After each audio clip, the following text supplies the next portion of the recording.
gonna start here by boiling my eggs for the macaroni tuna salad. And I like a lot of eggs, so we're gonna boil 2, 4, 6. I'm just adding these in, as you can see.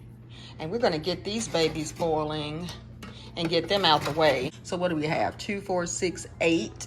I'll probably add 2 more here, because I'll also top the macaroni tuna salad with some sliced eggs. And I'm gonna add 2 more in here. And I'm gonna bring these to a boil and let these boil for at least 20 to 25 minutes. And in the meantime, I got this large, I don't know if you can tell on film, but this is a large, very large yellow onion that we just picked up from the farmer's market here. So I'm going to cut this up as well, because we'll add this to the salad. So I'm trying to do all my prep work up front so we can just make this a lot easier. Okay, my eggs are boiling now, so I'm going to cover this, reduce heat to just medium low, and let simmer for about 25 minutes.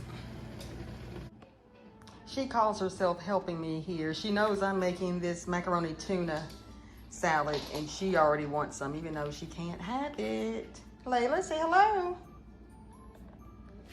We just got back from the farmer's market, and she is just in nap mode. She's exhausted. Okay, back to cooking. Here are the ingredients that I'll use. Here I have some elbow macaroni. I have 6 cans right now that I'll use of the tuna. I could use more, I'm not sure quite yet, but six cans should be enough.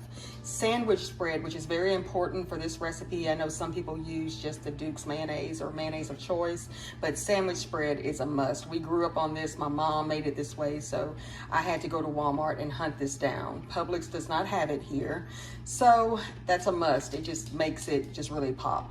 And then I'll add a little bit of the Dukes mayonnaise and sweet relish. And of course the eggs that are boiling here and the onion that I'll cut up. I have another pot of water that I will bring to a boil, and this is for my macaroni. I have the 16-ounce box here. I don't know if I'll use the whole box, and I do not measure for this recipe. I can just eye it and tell what I need, but I'll probably use at least 3/4 of this. So we'll bring this to a boil, and I'm getting everything that I need to cook completed and set aside, so everything else will move a little smoothly. My water has come to a boil, so I'm just gonna pour in the macaroni. And again, I'm gonna probably use about 3/4. And I'll cover this and let this cook for about 10 to 12 minutes. Y'all, this is how I cut onions. I know there's a prettier way. So please don't come for me in my comments. Either way, the product ends up the same, so it doesn't matter. As long as I don't cut my finger off, we're good. I think that's enough. You know what? I'm going to go ahead, because that onion was huge, and I don't think I need that whole onion, but I took about 1/2 of it, so that's what we're going to use. So here's our onion, so that's all ready. Well, my husband came in and said more onion, so I guess I am going to use this whole onion pretty much. Might as well. I just hate packing up or any kind of vegetable when it's almost gone. I feel like I have to use it. Anyone else like that? One of my eggs had a little accident here, but that's okay.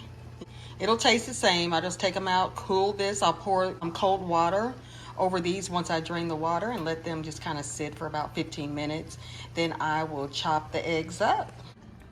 So my macaroni is ready. It's been 11 minutes. So I'm gonna drain this and add it to the bowl, and then we'll start mixing this masterpiece. Okay, I have my eggs here in some cold water, and here's my onion here in a container, and here is the macaroni that I've drained and I placed in my large bowl. This bowl is my favorite bowl for this macaroni tuna salad. I have others, but I always go to this one. Just fun fact. I have my macaroni here. Now I did go ahead and cook the rest of the box, and really a little more in a second box, but I'll just tell you in the description box exactly what I ended up adding. I wanted to make a large enough batch for us to have it over the weekend and possibly, you know, a day next week just for some leftovers. Now I'm going to add in my onion. And you can mix this, you know, as you go, or you can just wait to the end, either way. But I'm gonna add my tuna, relish, sandwich spread, and mayonnaise last. So I just wanna get this in, so just kind of stir around. And then I'm gonna go ahead and cut up my eggs and just drop it in here. So I'm just gonna dump these bad boys in here. So I'm just gonna go ahead and mix this. I'm choosing just to mix, you know, as I go here to make it a little more evenly distributed. So just what I'm doing. This is a lot. I may have to put this in another bowl.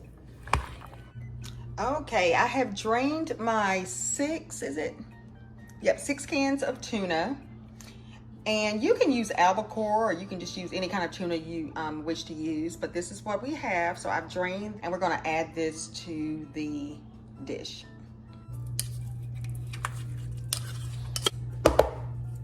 And again, you can use more, and I got so many cans, probably like 20 total. Because we just like to eat on this, you know, as a snack or lunch during the week. So it's always good to have extra on hand. But if you want to use more than 6 cans, use whatever you'd like, you know. This is your dish. This is how I make it, but you can make it any way you'd like it. You can add crab meat, which is getting a little fancy. I just like mine basic, but you know, I like to host as well. So sometimes, you know, we'll get a little fancy with that. Shrimp, for instance, you can do all kinds of things, but tuna is pretty much we always have on hand. So, and then I'm just gonna mix this, and then we're gonna add the mayonnaise and the sandwich spread. I'll also add a little sugar for a little sweetness too, but we'll get to that last. And salt to taste. We're watching our blood pressure around here, so I do not add salt until the very end, but you want to make sure if you do salt, stir that in very well. Okay, well actually, let's go ahead and mix this. And again, this I have to be very careful because one wrong swoop of the hand and this stuff goes flying. So it's happened to me before, but this is an arm workout too. All right. And I'm gonna go ahead and add a little salt, just a little. You know, I'd rather have too little than too much. You cannot remove that salt. I'm gonna add just a little bit of salt here. Okay. Stir that in. And you can also, you know, which is a smarter way probably, to go ahead and just salt your macaroni while it's cooking. Salt the water.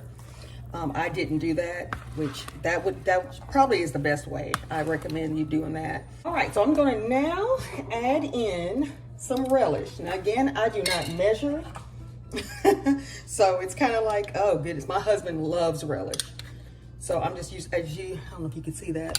I'm just adding in just heaping teaspoons. And I'd rather add just a little less, you know, than more. Then I'm gonna add my sandwich spread.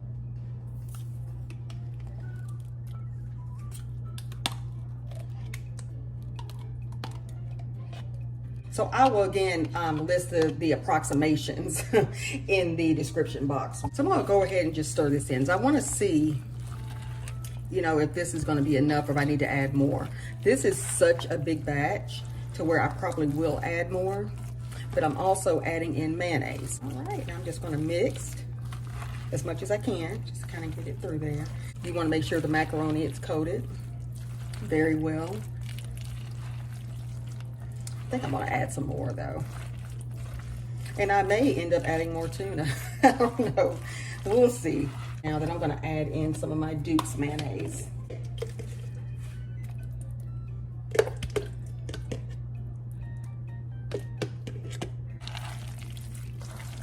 This looks good. I'm gonna need a stronger spoon. Woo, I'm getting a workout.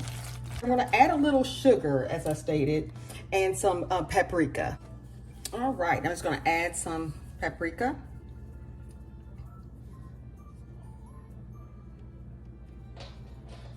And I'm gonna stir this in. Now, you don't have to add this to the mixture. Some people just like to garnish it with paprika and on top of the eggs that I will slice. We put this in the refrigerator to chill for at least 4 hours. Now, I may put this in the freezer just to kind of expedite the process, but I like mine just really cold, and this is pretty much room temperature right now. So I suggest putting it in the refrigerator for 4 to 6 hours. and even longer. The next day, it is absolutely delicious. The flavors have all blended in, but this is one of our favorite summer meals. All right, and I'm gonna add now my little bit of sugar. I would say this is about a teaspoon of sugar. And this is optional. You don't have to add this. It just adds a little more sweetness to it. The last step here is I'm just gonna slice an egg just to kind of lay on top. This is the final product. I hope you enjoyed this and I hope you give it a try. It is delicious. I'm gonna put this in the refrigerator for at least 4 to 6 hours. Oops, one final step. I forgot. I already mixed it inside, but I'm gonna add some paprika on top of here, just to make it pretty, that's all. Not a requirement, but that's what it looks like. So this is what we're looking like. Now we're gonna put this in the refrigerator finally to chill. It has been 5 hours and this is what we're looking like. I just placed some saran wrap over this while it was in the refrigerator, but oh my goodness, we cannot wait to just dive in. I have been craving this for over a week now, so this is definitely a treat. So I'm gonna plate this and I'll let you know how it is.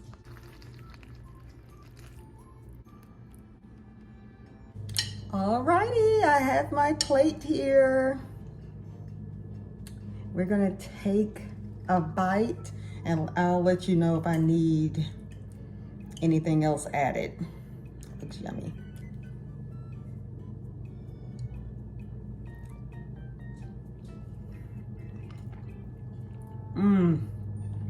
Perfect. I can taste the onions. They're that crunchy texture that I love. Oh my gosh, this is so good. And we're gonna pair this with some Ritz crackers maybe, or saltines. It's perfect. Perfect for a Sunday. Not Sunday, it's Saturday. Perfect for a Saturday night dinner.